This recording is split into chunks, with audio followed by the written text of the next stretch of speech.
The moon hung opalescent above Ferncliff, turning the long lawns to silver and tinder and distorting the estate's edges in a way that almost felt deliberate. From the marble steps, Dorothy could see flirt of lantern glow along the drive where her father's guests arrived, their laughter rising like cellophane loosed into the midnight air. She pressed her palms to her dress, feeling the old velvet's indentations fill her with both punishment and protection.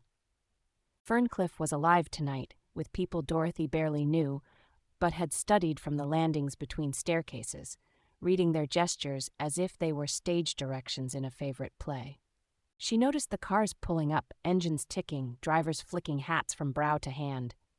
Each guest's arrival rippled through the rooms, drawing elegant friends into new arrangements around the lacquered piano or the tide-green aquarium that glimmered in the foyer.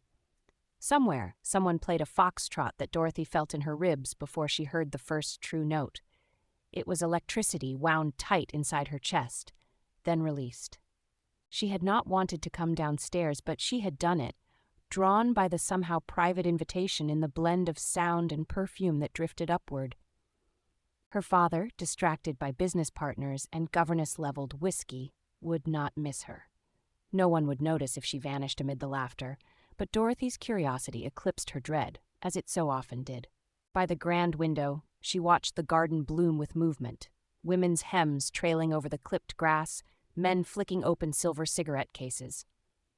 Everyone had a purpose, it seemed, except Dorothy, who lingered with her shoulders pressed to the cool pane. She caught sight of Fiona, the neighbor's radiant daughter, who moved like a secret already known. Dorothy longed for that assurance, the way Fiona bit cherries in half and listened to men as if every story, no matter how small, belonged to her. Dorothy drifted outside onto the patio.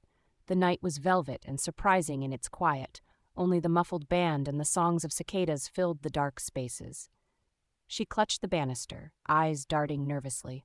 Beyond the lights, a figure stood alone amid the ferns at the edge of the lawn, the edge of Ferncliff itself. His suit was too pale, almost spectral, and it felt as though he were poised at a threshold, waiting for something or someone to appear. Maybe, Dorothy thought, she would find out what it meant to belong. Maybe tonight she would step through whatever invisible line separated her from this world of promise and longing. She hesitated, heart thumping, then took her first step toward the ferns. Each step off the patio felt both momentous and foolish. Dorothy's shoes pressed soft divots into the dewy grass as she moved through the swaying silver shadows, drawing closer to the stranger. For a moment, she hesitated, alert to the possibility that any misstep might send her tumbling back toward the oblivion of the house, but the hush between band numbers seemed to push her onward. She stopped a few paces back, unsure if she had been seen. He turned, and Dorothy saw that his face was as young as her elder brother's had been in the last photograph they owned, too serious for such a festive gathering. "Are you lost?" she asked, her voice low, half hoping to be dismissed. He smiled, just a little. "I think I am, but not the way you mean." Dorothy glanced back at the glowing windows of Ferncliff, suddenly protective of its comforts. "Well, you're not alone. I seldom know where I am at these things, or why." He knelt and plucked a fern frond, holding it up to the light.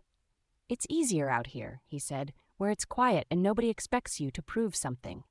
She watched him stand and brush off his trousers, the gesture neat but nervy. Dorothy wondered what had brought him, not whose invitation, but which hope.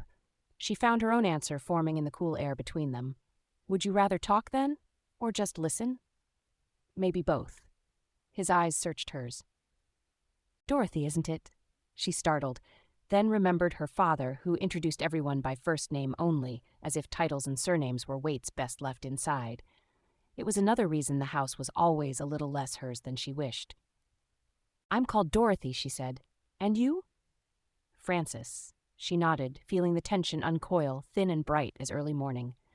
Around them, Ferncliff's party surged for a moment, then receded, the music and laughter soft as tide against the hedges. Together, Dorothy and Frances walked side by side along the edge of the garden, trading hopes she would never have confessed upstairs, and silences that felt surprising, not empty. She no longer cared what Fiona or the others might see. In that measured hush by the ferns, Dorothy realized she had crossed the threshold she'd been warding all her life. Not into the clamor of the party, but into herself, the world expanding with each unscripted step. She didn't want the house's gold-lit certainty or Fiona's easy charms. She wanted this, the cool night, the uncertainty, the thought that maybe, just maybe, you could belong simply by being brave enough to show up.